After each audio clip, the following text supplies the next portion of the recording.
आप देख रहे हैं Mohammad Aamir official Facebook and YouTube channel. पेशे खिदमत है।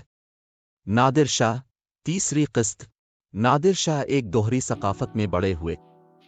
ईरानी सल्तनत का तुर्की बोलने वाला शहरी जिसकी शख्सियत का एक पहलू वो फारसी सकाफत भी थी जो इस्तांबुल से समरकंद और दिल्ली तक अपनाई जा चुकी थी।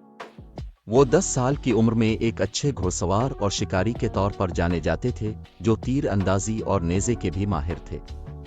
उनके बचपन में उनके वालिद का इंतकाल हो गया और ख़ानदान गुर्बत में फंस गया।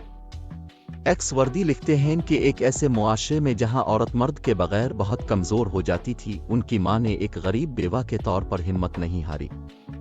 मुअर्रिख कहते हैं कि शायद अपनी मां को इस तरह मेहनत करते देखने से ही इसके अंदर औरतों के साथ हमदर्दी का जज्बा पैदा हुआ, जिसका सबूत उन्होंने बाद में मुहिम्मात के दौरान कई बार पेश किया। वो सख्ती के ये दिन कभी नहीं भूले और न ही उन दिनों के साथियों को, खास तौर पर अपनी मां और भाई इब्राहिम को। उन पर ऐसे दिन भी आए जब वो जंगल से लकड़ी चुनकर ऊंटों और खच्चरों पर शहर ले जाकर बेचते थे और यही उनकी आमदन का जरिया था।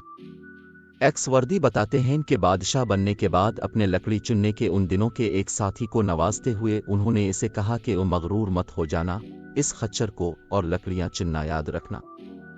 अगर अपने वालिद की वफात से पहले इसका बचपन खुशगवार और दूसरे बच्चों पर रोब डालते गुजरा तो वालिद की मौत के बाद गुर्बत की वजह से वो अपने साथियों से कट गए, जैसे अब वो इनमें फिट नहीं होते थे।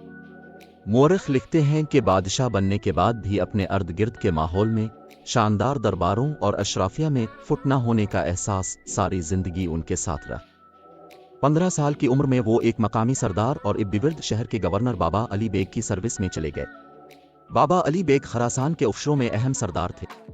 उन्होंने बाबा अली बेग की सर्विस में एक तुमनुची की हैसियत से शुरुआत की और वक्त के साथ साथ उनका दायां बाजू बन गए।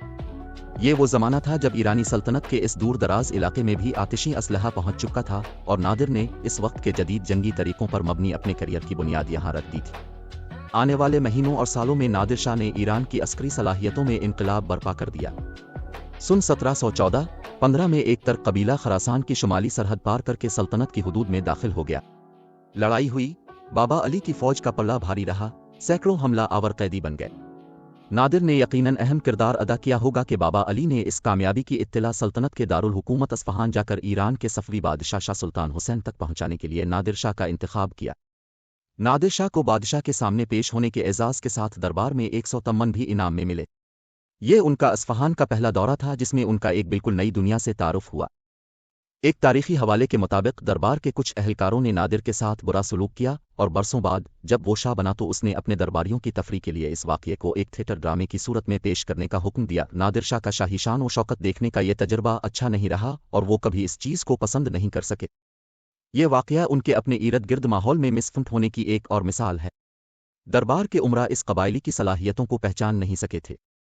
ताहम इस वक्त शायद किसी के वहमो गुमान में भी नहीं होगा कि उनकी सफवी सल्तनत तेजी से अपने जवाल की तरफ बढ़ रही थी और उनके सामने मौजूद कबायली नादिर शाह पहले इनकी सल्तनत के आखिरी सहारे और फिर जल्द ही उनके बादशाह के तौर पर सामने आने वाला था।